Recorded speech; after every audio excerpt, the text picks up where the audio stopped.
wabarakatuh. Waalaikumsalam warahmatullahi wabarakatuh. Apa kabar anak-anak semuanya? Alhamdulillah. Sehat ya? Alhamdulillah. Baik. Pagi hari ini alhamdulillah kita bisa kembali bertemu di kelas kita, masih di dalam pelajaran kita, yaitu adalah pendidikan agama dan budi pekerti.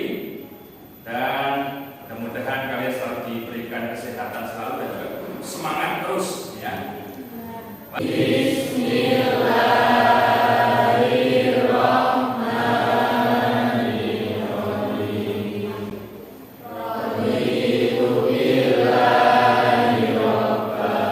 Kita absen dulu.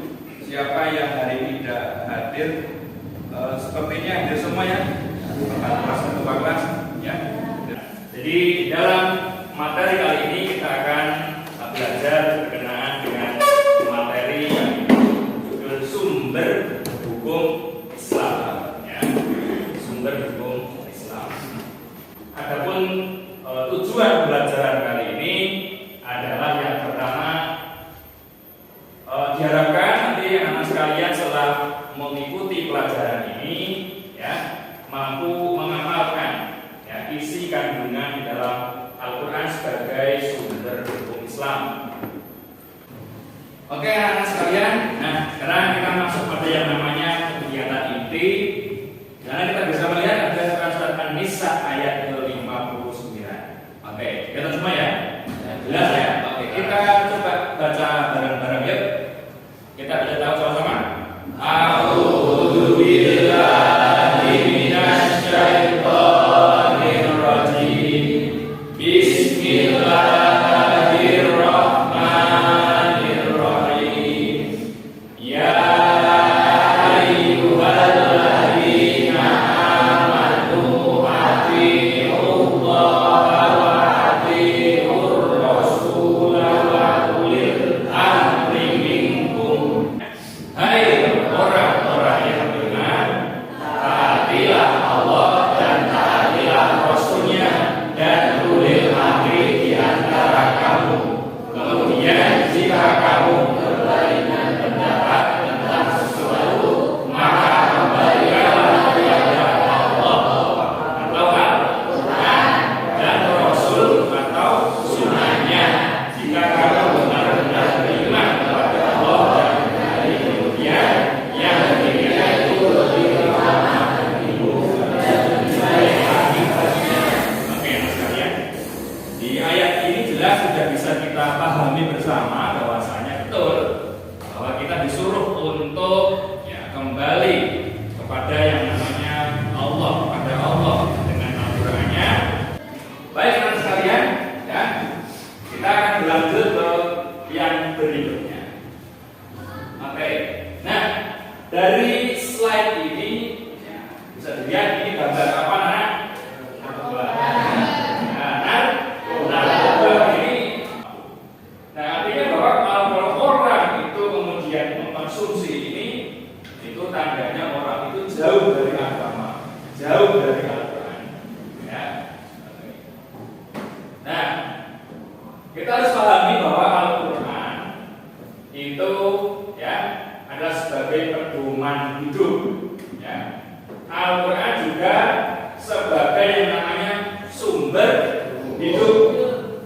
Artinya kalau kemudian orang atau manusia mengkonsumsi hal-hal yang tadi kita lihat itu, artinya barangkali dia belum menjadikan Al-Quran sebagai pedoman hidup dan juga sumber hukum. Ya. Sehingga kalau orang yang sudah menggunakan Al-Quran sebagai pedoman hidup atau sumber hukum, dia akan paham, oh ini makanan tidak boleh dimakan, ini boleh dimakan. Tapi kalau orang yang masih mengkonsumsi yang tadi itu, artinya bahwa dia orang yang kadang belum menggunakan Al-Quran sebagai pedoman hidup atau sumber hukum. Nah, perhatikan alat-alat elektronik di sekitar kita.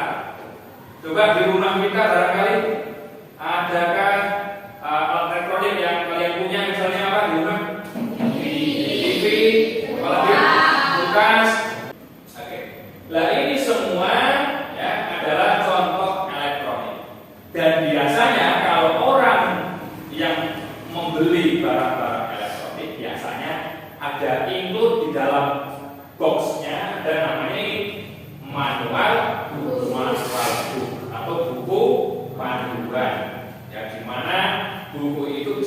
digunakan untuk mengoperasikan, cara mengoperasikan sebuah alat tanpa manual pun barangkali ya, dalam kita mengoperasikan elektronik akan cepat rusak ya. Pengen ngecas tapi casnya kebalik misalnya, atau bolongannya atau lubangnya saksain sembarangan. Yang penting ada lubang kamu tancapkan, nggak bisa begitu. Jadi harus dengan petunjuk dari yang namanya manual book. Kemudian, nah ini adalah apa? Al-Quran. Al-Quran itu ya adalah apa? Manual book juga. Tapi manual book apa? Untuk hidup di dunia. Nah, dengan Quran ini ya ada sebagai petunjuk hidup kita, ya, panduan hidup kita. Hidup kita nggak sembarangan kita kerjakan. Harus dengan menggunakan panduan hidup di dalam yang namanya Al-Quran sebagai panduan hidup di dunia ini atau manual booknya. Ya, agar apa? Agar manusia itu bisa selamat. Ya, tentu selamat merupakan hal yang kita inginkan. Ya, bukan selamat, tapi selamat. Selamat di mana?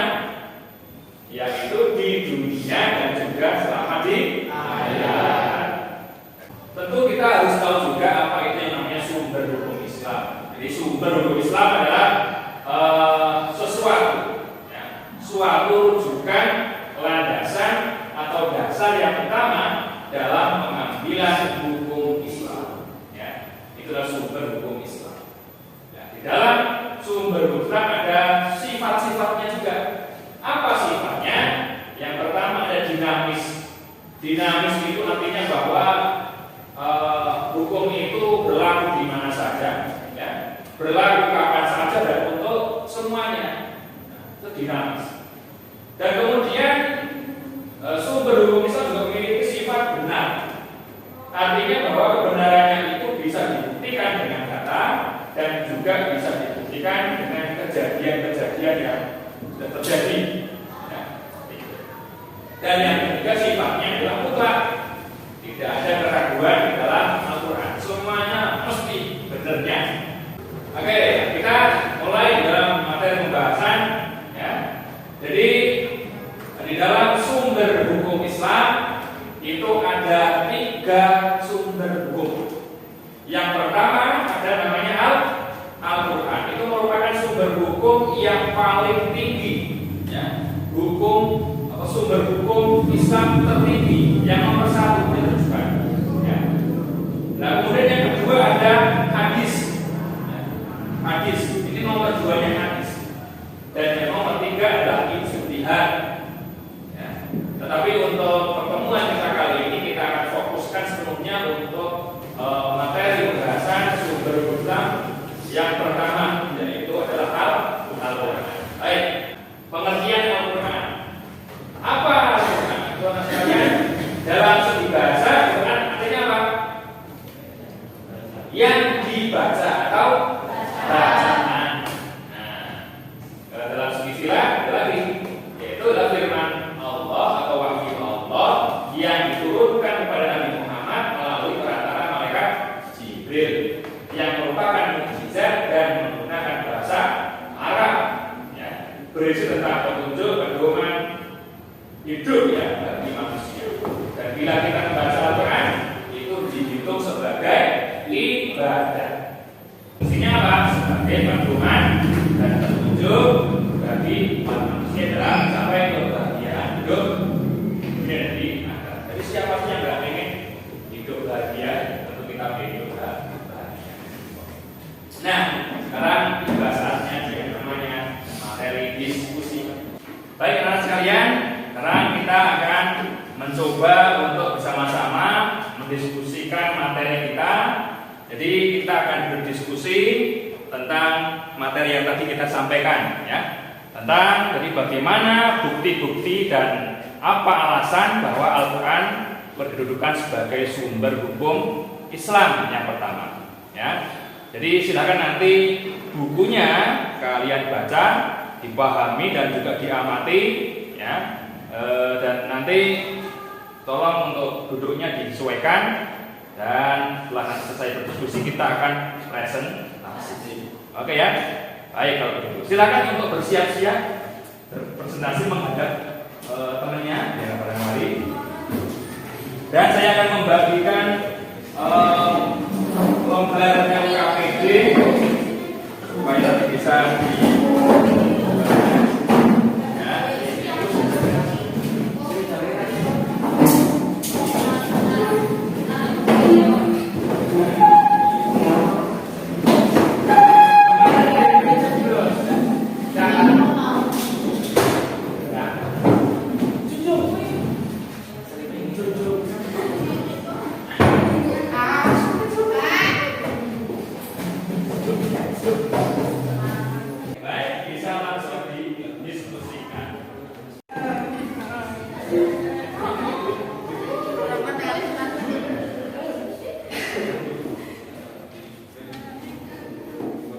Oke, silakan untuk didiskusikan dengan baik.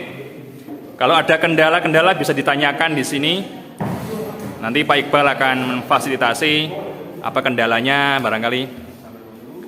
Ya, Oke, baik sekali.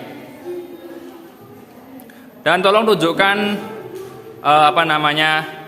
keaktifan kalian ya dalam berdiskusi supaya nanti akan menghasilkan ya hasil yang maksimal.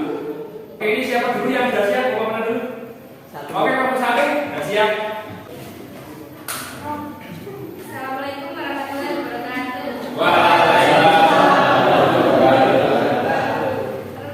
Perkenalkan, nama saya Julia. Saya perwakilan dari Kelompok 1. Akan mempresentasikan tentang hasil diskusi dari kelompok kami.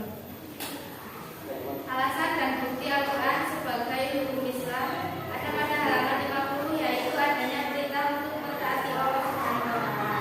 Pada Al-Quran surat An-Nisa ayat 69, Allah berfirman, dan barang siapa yang mentaati Allah dan Rasulnya, mereka itu akan bersama-sama dengan orang-orang yang dianugerahi nikmat oleh Allah, yaitu nabi-nabi, para siddiqin, orang-orang yang mati syahid, dan orang-orang saleh.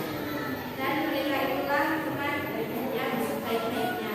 Di sini bisa dipahami bahwa mentaati Allah sama dengan mentaati Al-Quran sebagai bentuk Islam. Oke, baik. Ada yang mau menyanggah barangkali? Tidak ada ya? Oke, bagus. Oke, terus kemudian. Oke, bagus ya. Beri tepuk tangan ya. Yang terakhir, balik teman. Yang terakhir, kelompok 3. Oke, bagus. Ada yang ingin menyanggah barangkali? Ya. Ada ya? Oke, baik. Kita beri terus kemudian juga. Dasarnya apa? Ada semuanya. Ya. Dan kesimpulannya bahwa kita bisa menyimpulkan bahwa tadi disebutkan bahwa Quran itu mengandung petunjuk yang paling lurus ya. Jadi barang siapa ingin selamat ya di dunia dan akhirat, maka kembalilah kepada Al-Quran. Ya. Nah, disitulah jalan kebenaran, ya, jalan yang lurus yang Allah ridhoi akan bisa kita lalui. Ya. Oke, ya. Jadi untuk pertemuan kali ini kita cukupkan sampai ini. Ya, mudah-mudahan nanti ke depan kita bisa teruskan dengan materi berikutnya, ya, dengan lanjutan dari Al-Quran ya. Tadi kan baru